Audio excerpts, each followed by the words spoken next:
Hello there, boys and girls. Happy Monday. It's Mr. K. I hope you're all well. I trust you read the post on the Google Classroom stream that my goal today is to finish the story with you. I was leafing through the story and trying to determine where we had left off because I know we discussed some of it when we were still in school together. And I had alluded to it a little bit during the distance learning program. Of course, we were drawing castles and the portrait of the great master Leonardo da Vinci, but we never really tied up the loose ends as they relate to the details of the story. And so, looking through, I may have to divide this up into today and tomorrow. But either way, my goal is to finish the story with you.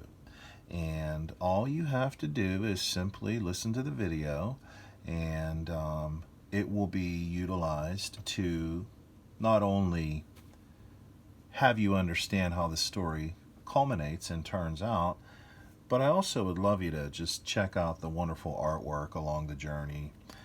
This gentleman here, Thomas Locker, just does breathtaking landscapes. And of course, Adrian Vanderweld, if I can point him out, was a wonderful landscape painter. It's what he longed to do. The problem in the story, however, if you recall, was it was discovered that he was a wonderful portrait painter. And that's how he ended up being summoned to the castle in the first place, because word had spread of his talent. Here he is on his journey to the castle, okay? If you recall, the master artist had given Adrian payment for some of the work he had done in the master's studio, and he had used it to set up his own private studio. So here he was, a young boy of only 12 or 13, and he had his own business. Well, he soon found out that it was hard to survive simply on selling landscape paintings, particularly when the paintings contained a picture of the king's castle, an image of the castle, because it was thought that the king was a very, very cruel and harsh king, and nobody really wanted a painting of his castle. Okay, so Adrian had to make a choice. He had to decide between giving up being an artist altogether or making a compromise. Well, he chose to do the portraits. However, he continued to paint landscapes in his spare time. His work kept improving, and he was pleased with his progress. To thank the chef for his help, Adrian gave him one of his best pictures of the castle. Okay? So fast forward to this scene here. Adrian has been summoned to the castle. Now here he is in front of the king and queen and the royal courtiers, okay? And there are 27 members in total, okay? All of them have different jobs to do to help the castle and the kingdom run smoothly. And the youngest of the royal courtiers is the beautiful Princess Helena. Let me read a little bit from the story, okay? It says, another guard ushered Adrian into the throne room, which was filled with proud ladies and gentlemen dressed in such finery that Adrian felt ashamed of his own humble clothes. Except for the king's only child, the beloved little Princess Helena, who smiled at Adrian, everyone else seemed to look down on him contemptuously. So they viewed him as lesser than they, and he was to be subject to their every wish and desire, artistically speaking. Okay?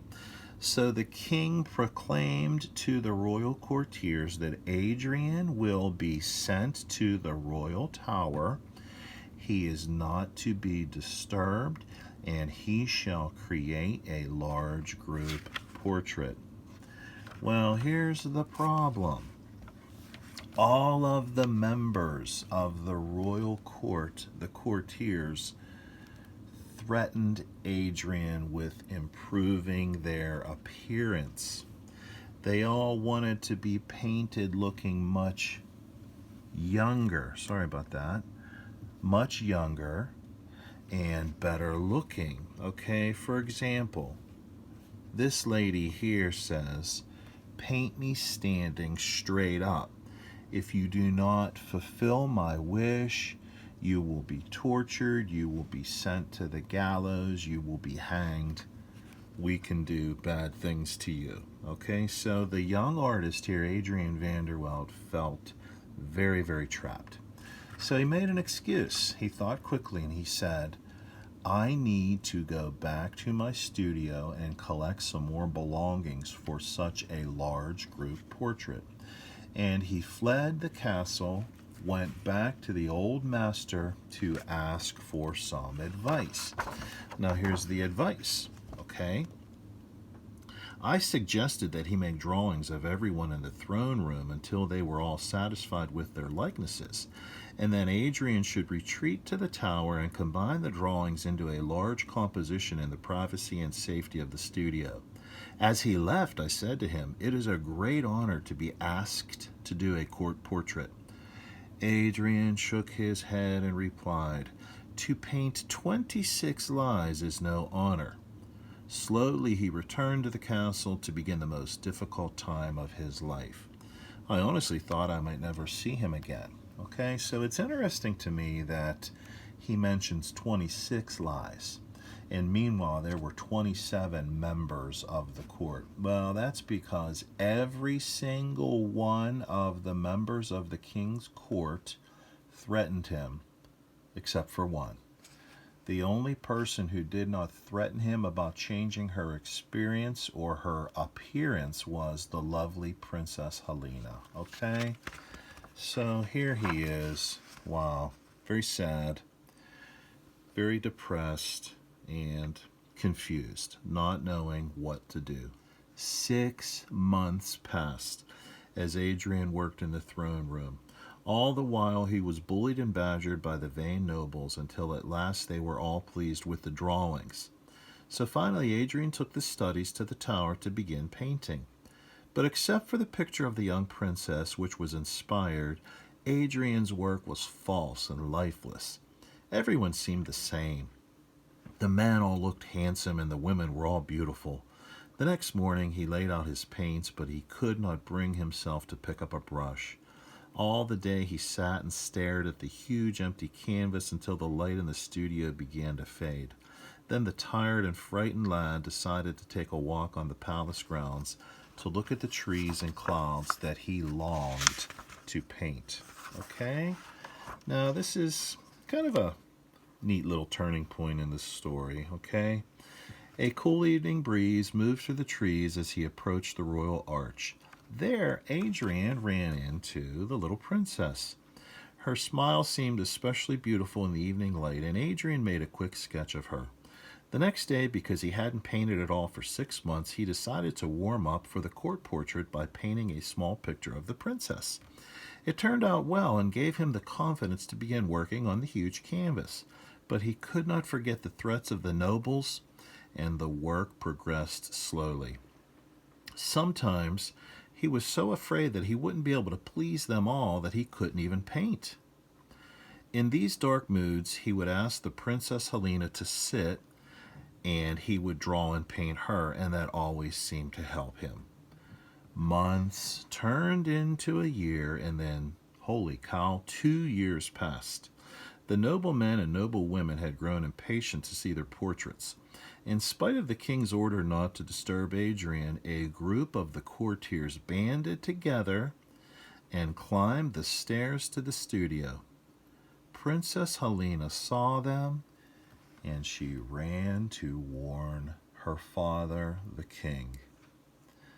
Well, I'm going to stop here for a couple of reasons. Okay, first of all, I don't want the video to become too lengthy.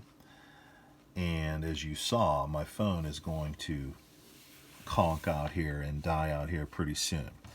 So I will save the last few pages of the story for tomorrow. I believe we set the stage. Poor Adrian has been on this project for 2 years, and he's confused and terrified and doesn't know how it's going to turn out. The only positive during this long stretch of time has been his kind interactions with the lovely Princess Helena. So we're going to see how this all turns out tomorrow. And I hope you have a great day, and I hope you enjoyed the story and some of the pictures of the artwork. And remember, if you still owe me something, get it in. So the fact that I'm not making you do hands-on art today might be kind of a good thing for some of us, so that we can get in some of our late work, because we don't want those projects to turn to zeros. Okay, boys and girls, we will finish the story tomorrow, and I hope you have a great day. And as always, even though we're not drawing today, happy drawing, because we're going to be drawing in the future. Okay, take care now. Bye-bye.